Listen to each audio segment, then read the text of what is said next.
How you going, Cara? Hey, sweetheart? You good girl? You good girl. I stop now, and she gets angry. What's wrong? All right, I'm gonna pat you. And here he comes. Here comes the bullhead. Hello, bullhead. Straight to you. How are we going, folks? The puppies are... Sit. Who's gonna sit? Are you gonna sit? Not on me. Sit.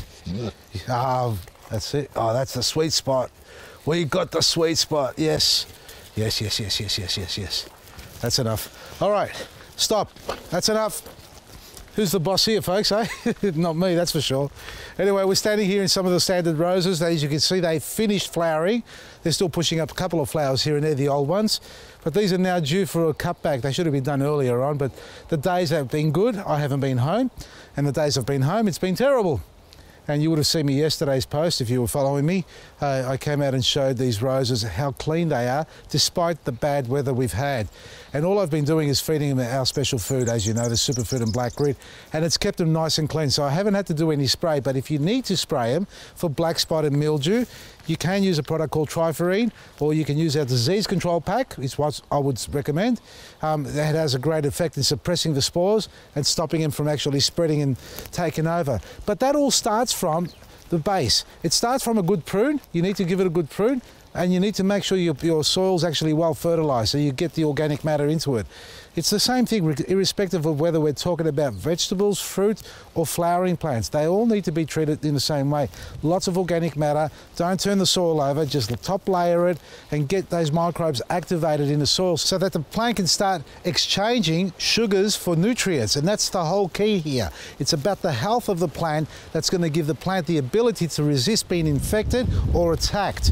Now, it's not 100% guaranteed that it's going to work all the time, but I can assure you, your plants will look a lot healthier, irrespective of how bad the weather is, than from those that don't get the right nutrients in the soil.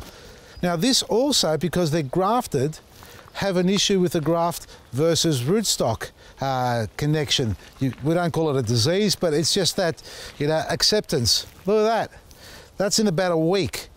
Now, I don't come down this side of the house that often, and I came in about a week ago, and it was only a little thing down here, and I thought, yeah, I've got to get around to it and cut it off.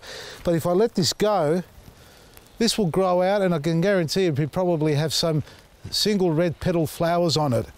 This is the rootstock trying to grow over and take over the actual tomato. I wish it was a tomato.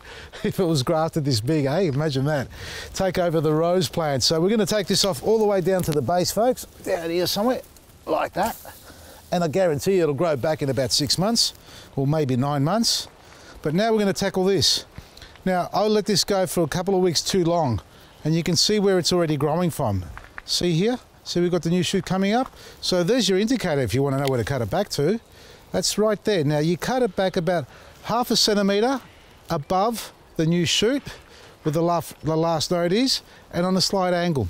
That's just to keep it healthy and clean and get the water to run off. Again here, have a look at that. That's where the new shoot is. You can cut it down lower. If you cut it down lower, all that will happen is that'll grow out from there instead from where it is here. But why do that when it's at the right height? And normally, if you haven't got any shoots coming up, like we have here, you would cut it back down to the foliage line, just below the foliage line or the edge of the foliage line. So see, that's the foliage line there.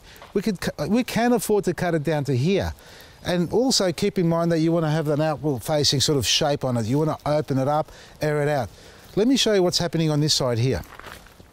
You may have noticed it. It's a bit thin on this side, just down here. Now that's because the wind howls down from this side, and it's the shady side of the plant. This is the side where the sun doesn't shine as much because it's overcast by all these beautiful blooms earlier on. Little bit of black spot on this end here. Have a look. See it there? There's not enough sun to knock out those spores, to dry it out efficiently. So we've got a little bit of black spot on here, but let's go and have a look on the other side. Let's see if my theory is correct, huh?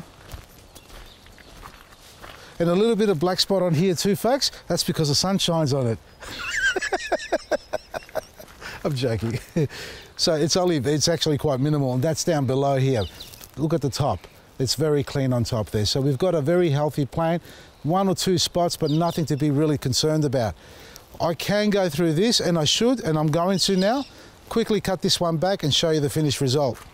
Sit back, pull out the popcorn. Actually, you won't have time. I'm just going to snap my fingers and it's done. It's raining. That's what happens when you click your fingers over here in Lethbridge. Bugger me. So that's the cut there, folks. Just back to the foliage line. Nothing special, nothing fancy. If there are too many branches inside the middle, thin them out a little bit if you need to. It's just a little bit tight in here, but look, not enough to worry about. And as far as a black spot, if you have got a bad case of black spot, spray your plants, protect them, because otherwise it'll knock them out for 6. These ones are really clean. I mean, a little bit here and there. I'm not too concerned about it. I'm going to monitor it. But more importantly, to help your plants become stronger and healthier, this is the secret of my plant life on all plants. This is superfood. This is the frass with our black grit enhanced added into that. All right, so we've got black grit and superfood, couple of handfuls around the base, just like that, nothing special. Sprinkle it around and let the rain water it in for you. The rest of the garden's gone to, it's gone to heaven basically. All the foxgloves have just basically been destroyed because of the rain, so we're going to pull all those out, but we let them go to seed because this is what I like seeing happening at the bottom. Eventually this entire garden bed is going to have little volunteers popping up. Lots of little baby foxgloves, and the irises will come on again next year. So the end of the irises, more foxgloves coming. Cut back your roses, give them a feed. It's so important that you do feed them, and spray them if you've got a bad case of black spot on them as well. Check out our website, vasilisgarden.com. Everything's still discounted, folks. And a very important announcement on the 18 kilo black grit bucket. The specials are still running, not as cheap as it was. We're going to slowly creep it back up to almost its full price. Unfortunately, from the 24th, we won't be able to ship out the black grit 18 kilos. The 4 kilos, the 1.5s and the refills we can, but not the 18 kilos. Only by special orders and only by phone call, folks. It's unfortunate, but we're going to keep it going. You've got plenty of time to order it, only a couple of weeks to go, in fact. Take advantage of the special, because once it goes up in price and the shipping's offline, that's the end of it. So for those who love our black grit, take advantage, and hopefully you'll be able to get it at all the good garden centres across Australia. Until then, vasilisgarden.com for everything you need at, well, I won't say heavily discounted prices, but they are discounted. From me, Vasili, Maresi.